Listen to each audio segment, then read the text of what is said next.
Welcome to my YouTube channel Physics by Jasmeer. Please like, share and subscribe my channel also. Today we will discuss about application of Ampere law.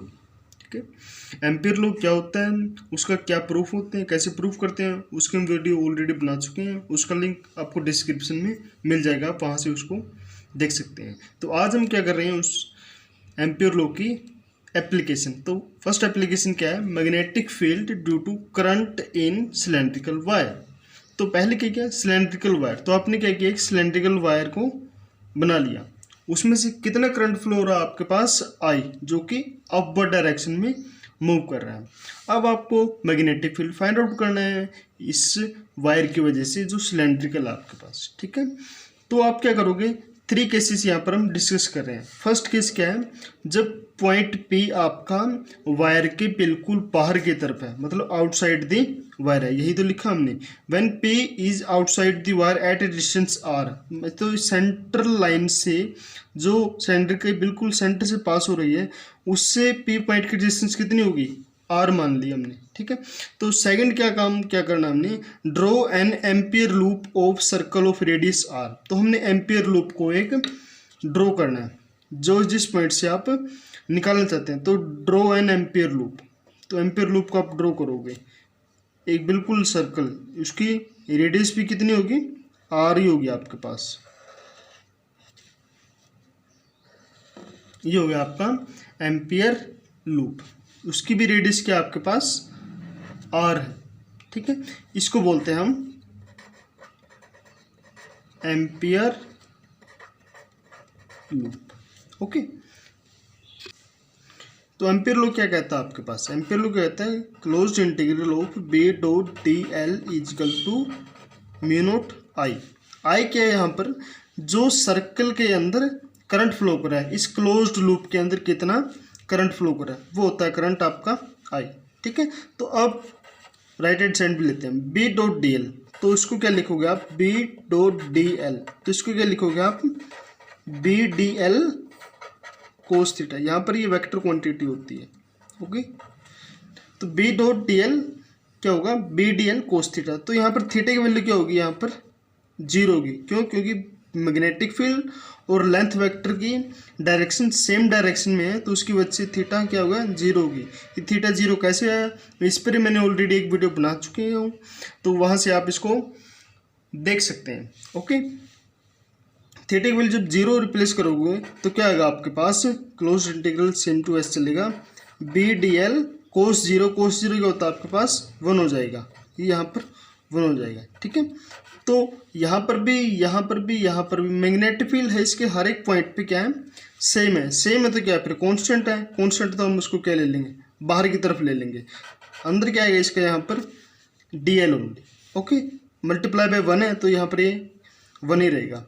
ठीक है, तो अब इसको solve कीजिए आप, be closed integral of d L, तो ये small element तो सारा का D L D L D L D L D L D L D L, तो सबका डी एल मिला के क्या बन जाएगा, ये सर्कल की क्या बन जाएगा, ये सर्कमफ्रेंस बन जाएगी।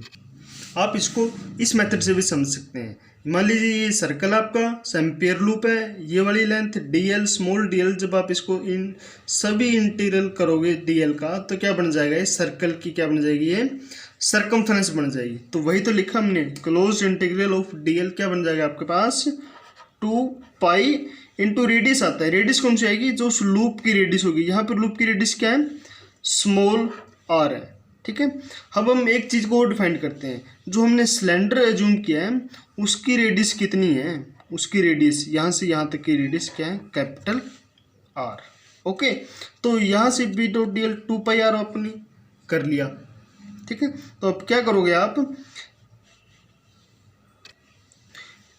अपने बी डॉट डी एल को फाइंड कर लिया, ये किसके बराबर है आपके यहाँ पर, म्यू नॉट आई। तो यहाँ पर क्या करोगे आप, बी 2 पाई आर को किसके बराबर रखोगे, म्यू नॉट आई। ठीक है, तो मैग्नेटिक फील्ड की वैल्यू निकालोगे आप, मैग्नेटिक फील्ड क्या है, mu naught I upon 2 pi R. ये क्या है आपका आउटसाइड द वायर, ये वायर है, वायर के आपका आउटसाइड कितना मैग्नेटिक फील्ड है, B is equal to mu naught I upon 2 pi R. ठीक है। यहाँ पर आप देखोगे मैग्नेटिक फील्ड क्या होगा, इन्वर्सली प्रोपोर्शनल टू रेडियस है, क्योंकि आर यहाँ पर है। तो आप इस चीज़ को याद रखो, मैग्नेटिक फील्ड जब आउटसाइड द वायर की बात करते हैं तो क्या आता है, इन्वर्सली प्रोपोर्शनल टू आर होता है ये। ओके, अब हम सेकंड केस डिस्कस करते हैं। जब व्हेन पी पॉइंट जो है is at surface, is at surface का क्या मतलब है, यहाँ पर जब आपका पी पॉइंट इस सिलेंडर के बिल्कुल सरफेस पे आ गया, कहाँ पर आ गए, बिल्कुल यहाँ पर आ गए इसके सरफेस पे। तो सरफेस से लेके यहाँ तक की डिस्टेंस क्या होगी, अब ये वाली डिस्टेंस हमने काउंट करनी है, ठीक है। तो ये वाला पॉइंट यहाँ पर आ जाएगा, मतलब जो स्मॉल आर है आपका वो किसके बराबर हो जाएगा, कैपिटल आर, क्योंकि ये वैल्यू क्या आएगी, कैपिटल आर ही तो है आपके पास। तो स्मॉल आर की जगह आप क्या करोगे, कैपिटल आर को रिप्लेस करोगे, जैसे हमने फर्स्ट लिप में किया था, जो आपका B is equal to mu naught I upon 2 pi R. तो वो क्या रहेगा, उसमें सिर्फ आपने कैपिटल आर को रिप्लेस करना है स्मॉल आर से, स्मॉल आर को कैपिटल आर से रिप्लेस करना। तो उसमें क्या आएगा आपका magnetic field mu naught I upon 2 pi R, ये क्या होगा, एट द सरफेस।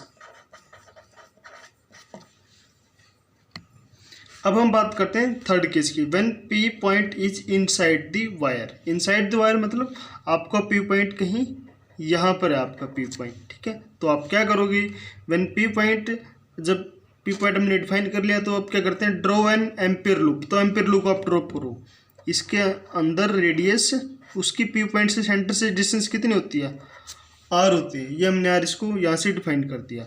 अब क्या देखोगे आप, यहाँ पर जो ये वाला करंट है ये लूप के आउटसाइड है, ये लूप करंट के, ये जो करंट है लूप के अंदर से पास हो रहा है, ये भी अंदर से, ये भी अंदर से पास हो रहा है, लेकिन ये करंट जो है लूप के बाहर से करंट पास हो रहा है।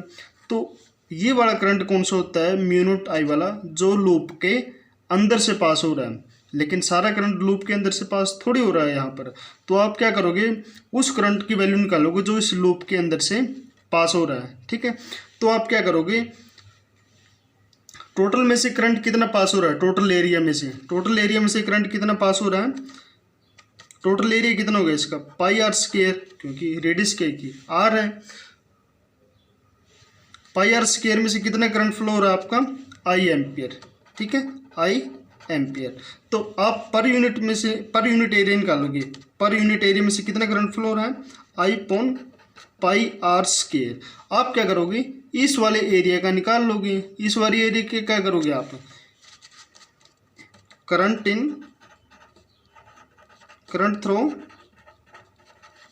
स्मॉल लूप,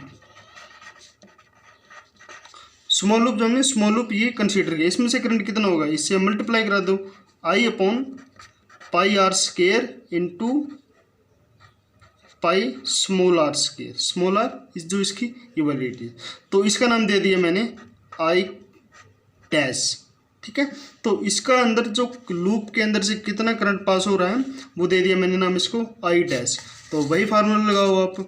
तो क्या लिखोगे, B dot D L is equal to mu naught I, अब डैश आएगा, आई डैश क्यों है, क्योंकि लूप के अंदर से कितना करंट फ्लो हो रहा है यहाँ पर, आई डैश। ओके, तो अब वही सिंपल फार्मूला, इसको सिंपलिसिटी करके जो हम यहाँ पर किया था, क्या लिखा था हमने, बी डी एल। तो क्या लिखोगे आप यहाँ पर, B D L close integral equal to mu naught I dash, ठीक है। तो बी यहाँ पर क्या है, हर एक पॉइंट पे, यहाँ पर भी सेम है मैग्नेटिक फील्ड, तो B as a constant treat करेंगे, तो बी को हम बाहर ले लेंगे, तो B close integral d L is equal to mu naught I की डैश की वैल्यू क्या होगी यहाँ पर, small I upon pi R square, pi R square. तो पाई से पाई यहाँ पर कैंसिल होगा, यहाँ पर क्या बचेगा आपके पास, mu naught I small R square upon capital R square. Okay, तो बी यहाँ पर कांस्टेंट है, तो closed integral of d l, ये क्या बन जाएगा आपके पास, किसी भी सर्कल का सर्कमफ्रेंस। ये आपके पास सर्कल है तो इसका डी एल जब हम काउंट करेंगे तो क्या बन जाएगा, ये इसका सर्कमफ्रेंस। सर्कमफ्रेंस क्या होता है, 2 पाई आर, आर कौन सा है, जो इस स्मॉल लूप का रेडियस है वो कितना है, स्मॉल आर। तो क्या करोगे आप, स्मॉल आर लिखोगे, ठीक है। तो आर से एक पावर कैंसिल यहाँ पर होगी, तो मैग्नेटिक फील्ड क्या आएगा आपके पास, B is equal to mu naught I upon R, यहाँ पर एक बच गया, तो क्या 2 पाई आर स्क्वायर। तो यहाँ पर क्या देखोगे आप, तो मैग्नेटिक फील्ड क्या होता है यहाँ पर, magnetic field is proportional to,